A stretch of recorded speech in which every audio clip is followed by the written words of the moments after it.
Hello student, Standard 12th English Medium, Chapter number 2. In last lecture, we learned advantage of CSS and disadvantages of CSS, and today we are learning JavaScript. So HTML was originally used to control the appearance of web pages. The web pages designed using HTML were static and could not be changed after the browser rendered them. However, with the growth of internet, people demanded the website to have greater interactivity and better visual design. But HTML could only provide static web pages. Thus, the demand of more interactivity created the need for a new web programming language. Hence, Netscape developed JavaScript. JavaScript is a scripting language that allows you to add programming aspects to your web pages. Means HTML का जो web page है, ठीक है, वो पहले जो use होता था, ठीक है, तो पहले कुछ भी ऐसे डिज़ाइन अच्छी हो या ना हो तो चलता था, लेकिन अभी जो इंटरनेट का ग्रो हो रहा है उसके हिसाब से जो भी पीपल है, ठीक है, जो भी पब्लिक है उसको डिमांड क्या हो गई, ज़्यादा हो गई, ठीक है, तो उसको अच्छे से बेटर विजुलाइजेशन करने के लिए HTML ने एक अच्छा डिज़ाइन किया. क्या डिज़ाइन किया, उसमें क्या यूज़ करने का डिसीज़न लिया, जावास्क्रिप्ट. ठीक है, तो जावास्क्रिप्ट किसने डेवलप की है, नेटस्केप ने. और जावास्क्रिप्ट क्या है, एक स्क्रिप्टिंग लैंग्वेज है और उसमें क्या यूज़ होता है, प्रोग्रामिंग लैंग्वेज, ठीक है, जो वेब पेज में यूज़ होती है. So scripting language is simple light weight programming language that does not contain the advance programming functionalities of languages like C and Java.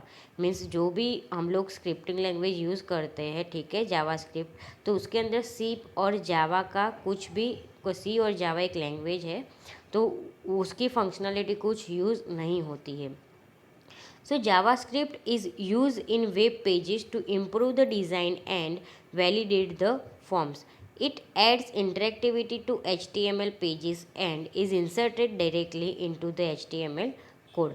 Today, mostly all the web browsers like Mozilla, Firefox, Chrome, Safari, and Internet Explorer support JavaScript. Using JavaScript, a web page no longer remains static but can include coding that allows interactivity with the user, control the browser and dynamically create HTML content. Means अभी का जो ज़माना है उसके अंदर जो browsers use होते हैं लाइक मोज़िला है, मोज़िला फायरफॉक्स है, क्रोम है, सफारी है, इंटरनेट एक्सप्लोरर है, तो उसके अंदर जावास्क्रिप्ट क्या होता है, सपोर्टेड होता है. ठीक है, तो जब उसके अंदर ये सब जो भी ब्राउज़र्स है उसके अंदर जावास्क्रिप्ट सपोर्ट होता है तो जो भी HTML है उसको कोई प्रॉब्लम नहीं होती, क्योंकि उसकी जो भी वेबसाइट है, ठीक है, तो जो भी वेबसाइट बनाएंगे वो HTML में बनाएंगे, तो जावास्क्रिप्ट अगर सपोर्ट करती होगी तो उसमें कोई प्रॉब्लम नहीं आएगा. So we learn how to create from using composer. When the user enters data in the form, he might leave some of the important field empty to may enter the data in wrong format inside the field.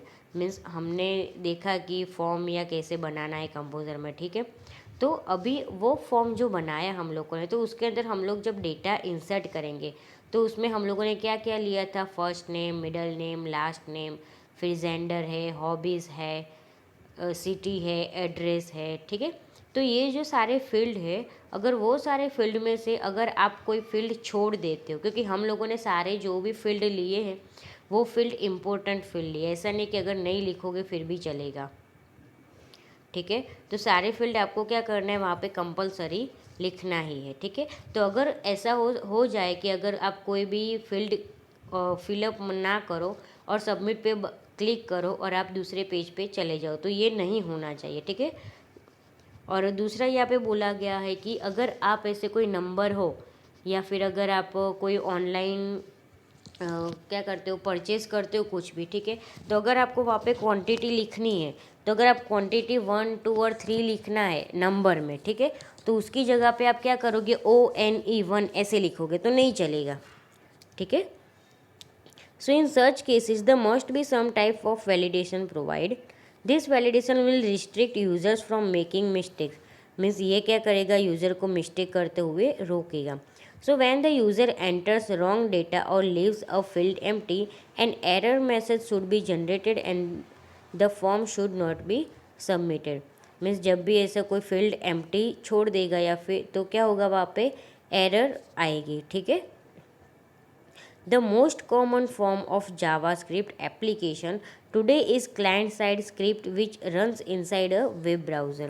It is used to validate the data entered in the HTML forms on the client side before sending it to the server. Using JavaScript, the form is generally checked for the following things. Means अभी JavaScript जो use हो रही है application में, ठीक है, उसमें क्या होता है कि जो भी वेब ब्राउज़र है उसके अंदर स्क्रिप्ट रन हो जाती है. ठीक है. सो अगर हम लोग को क्या करना है, अगर ऐसे कोई भी HTML फॉर्म में डेटा एंटर करना है, वैलिडेट डेटा, ठीक है, तो उसके लिए हमको क्या क्या करना चाहिए, ठीक है, वो देखना पड़ेगा यहाँ पे कि has the user left any required field empty. Means user ने कोई फील्ड हो जैसे रिक्वायर हो फील्ड एम्प्टी छोड़ा है, उसके लिए हम लोग जावास्क्रिप्ट लिखेंगे. फिर yes the user entered a valid email address. Means email address डालना और आपने क्या लिखा, आपका सिर्फ नाम लिखा है या फिर @gmail.com लिखना है, @yahoo.com लिखना है. ठीक है. तो आपको वहाँ पे पर्टिकुलरली ऐसे पूरा ईमेल एड्रेस लिखना होगा. उसके बाद check whether contents of 2 fields are same और नॉट. मीन्स अगर 2 कंटेंट आपने लिखी है तो सेम है या नहीं है. फर्स्ट नेम भी आपने सेम लिखा, मिडिल नेम भी सेम लिखा तो नहीं चलेगा ना. Has the user entered a valid date. अगर आपको डेट वहाँ पे सबमिट करनी है तो आपने जो अभी कंटिन्यू डेट है वो लिखी है या फिर 100 साल पहले की लिखी है, 100 साल बाद की लिख रहे हो, वो सब. ठीक है. Has the user enter text in the numeric data field. यानी अगर कोई नंबर डेटा फील्ड है, अगर आपको वहाँ पे बोला गया फ़ोन नंबर लिखो 1 2 3 4 5 6 ऐसे नंबर लिखना है और आपने वहाँ पे क्या लिखा है ONE1 TWO2, ऐसे नहीं चलेगा. तो यहाँ पे एग्जांपल दिया गया कि in the quantity field instead of numeric data user enter text. Means अगर वहाँ पे क्वांटिटी अगर आपको दिखाना तो क्वांटिटी आप कैसे लिखोगे, नंबर में लिखोगे 2 3 4 5 6 ऐसे ही. ठीक है. तो वो नंबर में लिखना है. तो अगर यूज़र वहाँ पे क्या करेगा, टेक्स्ट एंटर करेगा तो वहाँ पे क्या होगा, एरर डिस्प्ले होगी. So before starting to learn about how to validate a form, let us first learn how to write a JavaScript code. तो हम लोग वैलिडेट फॉर्म को बनाने से पहले क्या करेंगे, जावास्क्रिप्ट कैसे यूज़ करते हैं, ठीक है, उसको कैसे लिखते हैं वो देखेंगे यहाँ पे. So JavaScript code runs from within the HTML web page. Thus, the JavaScript code can be put directly inside the web page code as a separate section. The JavaScript code is inserted into an HTML page using script and /script tag. The lines between the script and /script tag contains the JavaScript code. So यहाँ पे क्या है, ये script and /script है और यहाँ पे जो ये 3 डॉटेड लाइन है, मीन्स यहाँ पे आपको क्या करना है, आपकी कंटेंट लिखनी है जावास्क्रिप्ट की. ठीक है. तो जावास्क्रिप्ट कंटेंट जब आप स्टार्ट करोगे तो उसमें पहले क्या करना पड़ेगा, आपको स्क्रिप्ट टैग ओपन करना पड़ेगा. उसके बाद आपको क्या करना पड़ेगा, जो भी आपकी कंटेंट है वो सारी कंटेंट आपको वहाँ पे क्या करनी पड़ेगी, लिखनी पड़ेगी. पूरा जावास्क्रिप्ट कोड आपका कंप्लीट हो जाए उसके बाद आपको स्क्रिप्ट क्या करनी है, बंद करनी है. तो आपको यहाँ पे क्या करना पड़ेगा, /script. ठीक है. So the lines between the script and /script that contains the JavaScript code. Remember, JavaScript is a case sensitive language. JavaScript क्या है, केस सेंसिटिव लैंग्वेज है. केस सेंसिटिव मीन्स अगर आप वहाँ पे कैपिटल ए लिख रहे हो और स्मॉल ए लिख रहे हो, दोनों वहाँ पे क्या होगा, अलग अलग होगा. JavaScript can be placed inside the body or head section of an HTML page, but generally it is preferred that the code be placed in the head tag. Means यहाँ पे आप क्या कर सकते हो, बॉडी टैग में भी लिख सकते हो और हेड टैग में भी क्या कर सकते हो, जावास्क्रिप्ट लिख सकते हो. ठीक है. लेकिन अगर आप हेड टैग में लिखेंगे तो वो सबसे अच्छा रहेगा. ठीक है. So the script tag tells the browser to interpret all the next between the script tag as script. Let us write a simple JavaScript code using the source view in Composer. तो यहाँ पे हम लोग एक form लेंगे. ठीक है. Sorry यहाँ पे फॉर्म नहीं, अभी सिंपल कोडिंग है कि हमको एक ऐसे मैसेज प्रिंट कराना है, hello student. So by default ये तो रहेगा HTML हेड मेटा टैग, ठीक है। फिर उसके बाद टाइटल भी रहेगा। अब यहाँ पे देखो ये स्क्रिप्ट एंड स्लैश स्क्रिप्ट है, तो यहाँ पे क्या लिखा है, document dot right and hello student, और यहाँ पे क्या होता है, स्क्रिप्ट कंप्लीट हो जाता है, ठीक है। तो यहाँ पे देखो आपको आउटपुट मिल गया, आपका आउटपुट ऐसा आएगा। So you can see that inside the script tag we have written a single statement. Which statement? Document.write and hello students.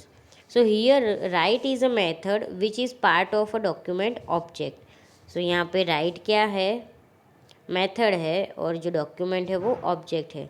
So the string to be displayed is pass as variable to the method document write. जो string है वो यहाँ पे क्या होगी, पास होगी document right में, और आपको क्या मिलेगा, वहाँ पे आउटपुट मिलेगा। यहाँ पे एक सेमी कॉलन दिया गया है, ये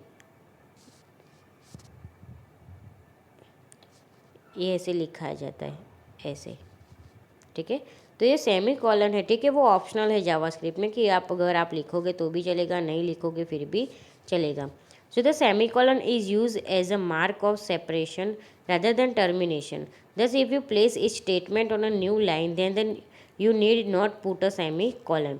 In our example, even if we remove the semicolon after the document.write statement, the result would be same. Means अगर आप उसमें पीछे से सेमीकोलन निकाल दोगे फिर भी कोई प्रॉब्लम नहीं होगा, जो जैसा है वैसा ही रहेगा। हम यहाँ पे अभी क्या करेंगे, एक फील्ड बनाएंगे, एक प्रोग्राम बनाएंगे जिसमें हम क्या लेंगे, field name, text box and submit button. यहाँ पे हम क्या करेंगे, अगर हम सबमिट पे क्लिक करते हैं और यहाँ पे नेम में कुछ लिखा नहीं है तो हमको वहाँ पे मैसेज मिलेगा कि please enter the first name या फिर एंटर द नेम। सो उसके लिए हमको क्या करना पड़ेगा, फर्स्ट ऑफ ऑल एक फ़ाइल बनानी होगी, ठीक है। उसका नाम क्या देना है, js1.html। उसके बाद फाइल बनाने के बाद क्या करना है, फॉर्म में जाके डिफाइंड फॉर्म करना है, फॉर्म लेना है, ठीक है। फॉर्म लेने के बाद फॉर्म में आपको ये डिटेल्स जैसे है वैसे क्या करनी है, भरनी है, ठीक है। js1.html input. उसके बाद क्या करना है, एडवांस एडिट पे क्लिक करना है। एडवांस एडिट पे क्लिक करोगे तो आपका डायलॉग बॉक्स ऐसे आएगा जिसको बोलते हैं एडवांस प्रॉपर्टी एडिटर, ठीक है। यहाँ पे हमको क्या करना है कि यहाँ पे देखो HTML एट्रीब्यूट्स, इनलाइन स्टाइल्स और जावास्क्रिप्ट इवेंट। तो यहाँ पे जावास्क्रिप्ट इवेंट पे क्या करना है, हमको क्लिक करना है, ठीक है। उस पर क्लिक करने के बाद यहाँ पे एट्रीब्यूट में से क्या करना है, हमको ऑन सबमिट सिलेक्ट करना है। बहुत सारे ऑप्शन होंगे वहाँ पे, तो हमको क्या करना है, ऑन सबमिट सिलेक्ट करना है, और यहाँ पे वैल्यू लिखनी है रिटर्न वैलिडेट फॉर्म। ये यहाँ पे फंक्शन है हमारा, और यहाँ पे F कैपिटल ही होना चाहिए, ठीक है। सो यहाँ पे आपका कोडिंग है, देखो स्क्रिप्टिंग टैग के अंदर, ठीक है। तो ये कोडिंग आपको कहाँ पे लिखना है, वहाँ पे जो आपका ये सोर्स कोड है वहाँ पे, जब आप यहाँ पे लिखोगे ना, यहाँ पे ये सोर्स कोड है, इस पर क्लिक करोगे तब आपको वहाँ पे क्या करना है, लिखना है, ठीक है, हेड टैग के अंदर। पता चला, देखो यहाँ पे सोर्स ओपन किया हुआ है, तो सोर्स कोड के अंदर आपको क्या करना है, इतना लिखना है, ठीक है। So as seen in the script tag of figure 2.18, we have defined a function validate form, a variable x, a conditional statement if, built-in function alert, an object name document and a method name focus। Means इसके अंदर ये जो भी coding है उसके अंदर हम लोगों ने डिफरेंट टाइप्स ऑफ क्या किए हैं, मेथड्स के नाम यूज़ किए, ठीक है। तो ये सारे जो भी मेथड्स है उसके बारे में हम लोग क्या करेंगे, ब्रीफली डिस्कस करेंगे, ठीक है। लेकिन वो अभी नहीं, वो हम लोग क्या करेंगे, नेक्स्ट लेक्चर में उसको डिस्कस करेंगे, ठीक है।